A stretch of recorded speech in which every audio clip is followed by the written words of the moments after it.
Yvon Pichette, bonjour et bienvenue, On n'est pas du monde. Merci. Très heureux de vous recevoir. Vous êtes professeur adjoint au Collège militaire royal du Canada à Kingston, en Ontario. Oui. Mais vous avez été aussi dans une autre vie, pas si lointaine, le premier aumônier laïque au Canada à être déployé en pays étranger. C'est vrai, ça? Mes sources sont bonnes? Oui, les sources sont bonnes. J'étais le premier aumônier laïque avec ses limitations, ses capacités, compte tenu du contexte de l'Église, Oui. d'être déployé. Cependant, je dois dire que nous avons été le seul contingent de tout le temps. Oui. J'ai convaincu la chaîne de commandement d'amener un prêtre avec moi. Ah. Jean-Pierre Gay, qui est du diocèse de Trois-Rivières. Et moi et Jean-Pierre, nous sommes partis à ce moment-là, en 1993, en Bosnie-Herzégovine. Et nous avons été le premier contingent. Parce qu'il faut comprendre le contexte, c'est qu'on accompagnait les 22.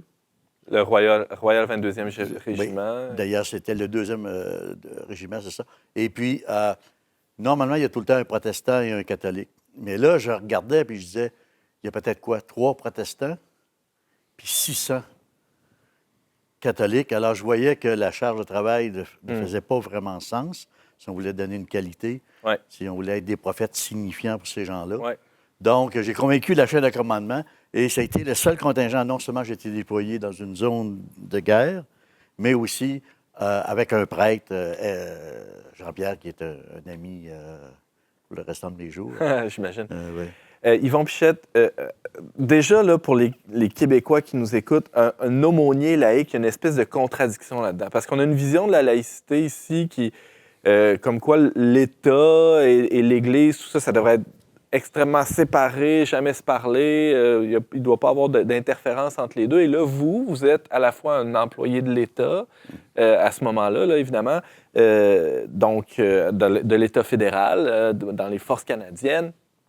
Mais vous êtes un aumônier, donc un porteur d'une bonne parole, on peut dire ça comme ça, je ne sais pas trop. Comment tout ça peut se réconcilier? C'est pas un peu contradictoire? Bien, vous avez tout à fait raison.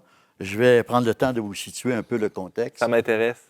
D'abord, il y a le mot aumônier, qui Ouais. est un terme qui est clé ici dans notre conversation. C'est que le rôle d'un aumônier, c'est d'apporter la religion, la spiritualité, tout ce qu'on peut englober, là, à des personnes qui ne peuvent pas autrement l'avoir. Je vais être plus précis. Ouais. Un aumônier, par exemple, on parle d'un aumônier de prison. Pourquoi? Parce que les gens sont prisonniers, mais selon la Charte des droits et libertés canadienne, il a le droit d'avoir accès à ses fondements religieux, à ses services religieux. L'aumônier d'hôpitaux. Alors, les gens sont malades, n'ont pas accès à aller dans les paroisses, accès à leur religion. Donc, l'aumônier d'hôpitaux va s'occuper des malades. Et l'aumônier militaire, parce qu'on est déployé, on est engagé. Le militaire, il ne va pas où il veut quand il veut. Il ne peut pas aller... Donc, les personnes qui ne peuvent pas se rendre à l'Église, c'est en quelque sorte l'Église qui vient à eux par le biais de l'article l'aumônier. numéro 1 de la Charte. Ah oui? Qui promet à tous les Canadiens, toutes les Canadiennes, d'avoir un accès à sa religion. Et là, c'est là que vous entrez en scène. Alors là, nous, on rentre en scène, mais encore là, on doit tenir absolument compte du fait qu'on travaille dans la sphère publique. Ouais. Vous avez très bien dit. Donc, c'est le gouvernement. Donc, je ne suis pas dans mon église. Là. Je ne suis pas dans ma chaire. Là. Ouais. Donc, quand je suis avec un bataillon, il peut y avoir des protestants, il peut y avoir des catholiques. Des juifs. Il peut y avoir des juifs, des musulmans, des athées. Oui. Donc, mon rôle à moi, c'est de faciliter l'aspect religieux comme tel. C'est d'aider ceux qui n'ont pas ce service-là. Donc, souvent, par exemple, si un musulman veut un rite quelconque, mon travail, ça va être de trouver un imam pour qu'on puisse lui donner le service. OK. Parce qu'on a des liturgies, on a des façons d'exprimer notre foi qui sont différentes. Le monsieur ou la madame qui est athée, bien, je dois comprendre que Dieu n'est pas la réponse à tout.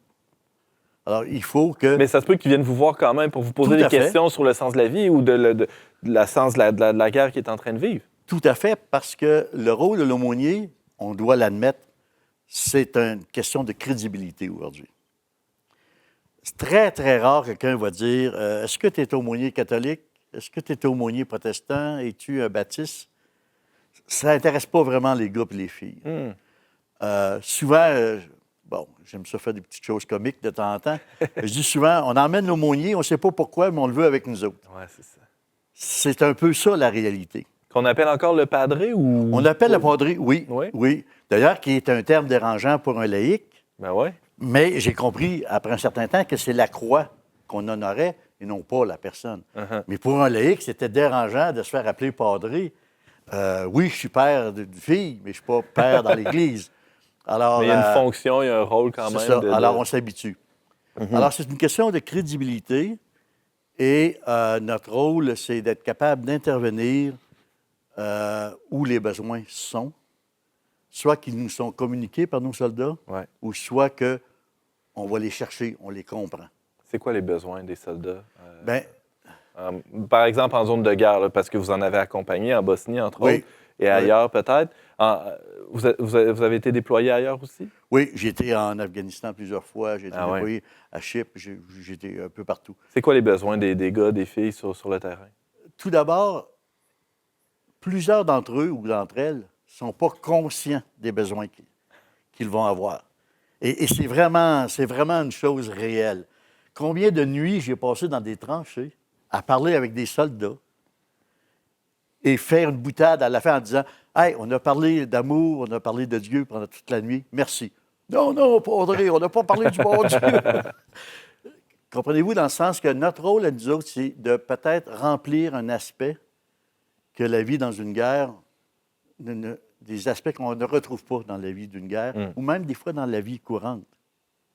Par exemple, si je fais une célébration de la parole, en absence d'un prêtre, j'ai remarqué que le taux de pratique va monter peut-être à 80 %. Pourquoi? Parce qu'ils n'ont pas besoin d'emmener les petits garçons au hockey, ils n'ont pas besoin de faire le ménage avec l'épouse, les gars sont retirés, ils sont confrontés à des questions réelles. C'est plus le temps de philosopher, là. La mort est là, elle est arrivée, on a perdu des amis, des gens qu'on connaît.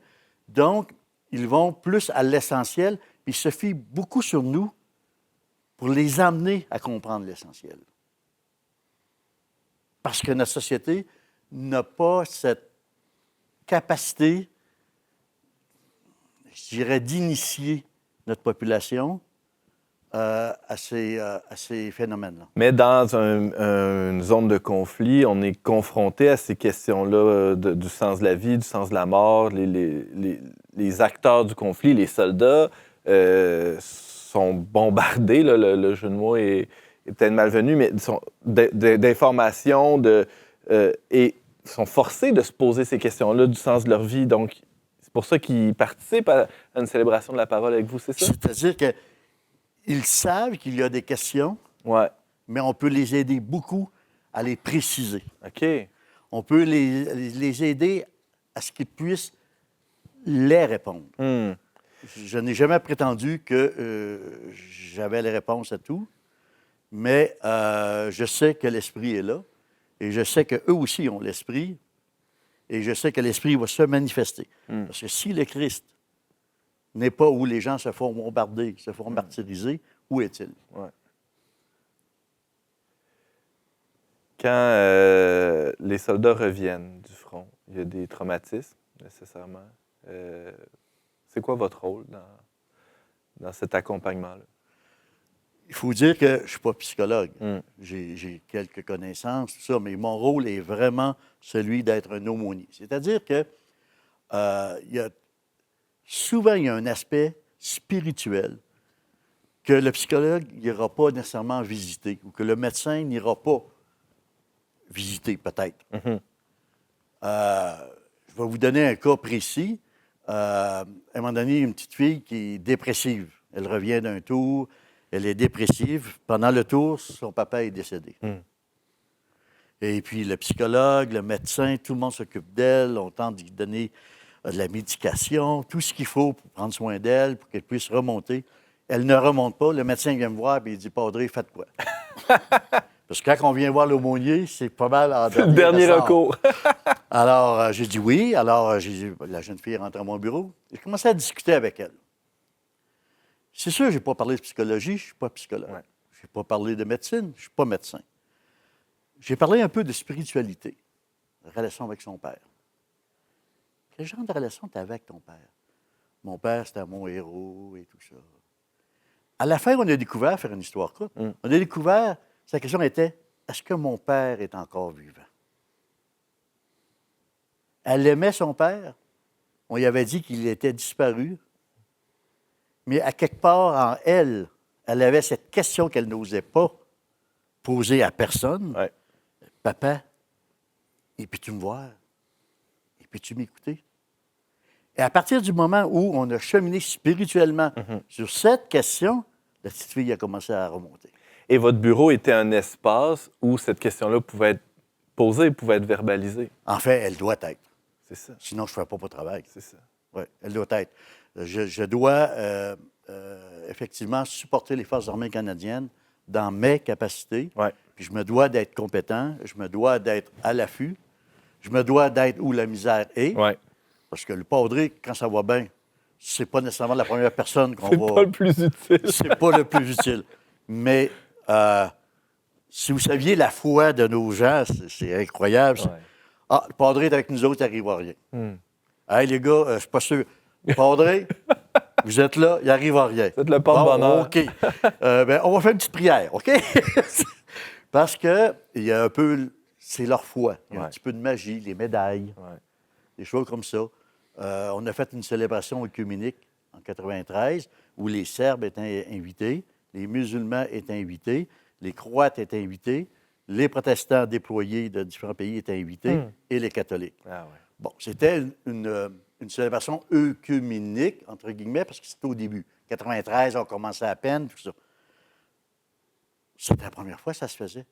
Et le but de la célébration, c'était tous ensemble. On admettait que l'homme ne résoudra pas ce conflit-là. On voyait des massacres partout, des choses horribles partout. Puis on voyait que l'homme était complètement dépassé par le mal et que ça prenait une intervention spéciale. Et je peux vous dire que le témoignage, et vous pouvez avoir cet événement-là à Radio-Canada. Ça s'est passé en juin 1993. C'est eux qui ont présenté ça à Radio-Canada 2 fois, Ah ouais. coast to coast. Et je peux vous dire que le musulman, on lui avait demandé de lire l'Ancien Testament, la première lecture. Malheureusement, il est arrivé en retard parce qu'il était obligé de se battre physiquement pour participer. Parce que sa communauté ne voulait pas qu'il vienne se mêler à nous. Et quand vous le voyez lire, vous voyez son œil. Tu méfiais. Oui, tu méfies, puis qui rempire à mesure qu'il fait sa lecture. Alors, c'était un moment de grâce. J'imagine. En même temps, bien, c'était bon pour nos militaires. Ça a impliqué 120 militaires avec les décorations, les chanteurs, tout ça, les lecteurs, 120. Donc, ça a été bon pour leur âme, pour leur corps.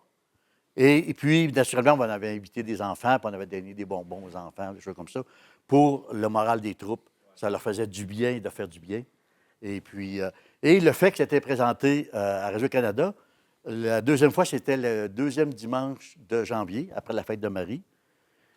Et j'aurais dû voir les lettres qu'on a reçues. Là, on ne savait pas que les soldats pouvaient prier. Ah mais ouais. c'était incroyable. C'est un univers qui est assez méconnu quand même. C'est un univers qui est méconnu, mais je dirais pratiquement de la part de tous. Là. Mhm. Autant de mes soldats, des fois. Mhm. Il y avait des athées qui chantaient, qui ne connaissaient absolument pas les chansons, qui les ont appris, qui ont fait un travail extraordinaire. Mais c'est ça le rôle de l'aumônier. C'est d'aller chercher des perceptions, puis dire où le Christ irait, lui. Qu'est-ce qu'il répondrait? Bon, je ne prétends pas que je suis le Christ, là, mais j'ai essayé de travailler fort pareil. Yvon Pichette, ancien aumônier militaire, professeur adjoint au Collège royal militaire de Kingston, en Ontario. Merci beaucoup pour votre témoignage.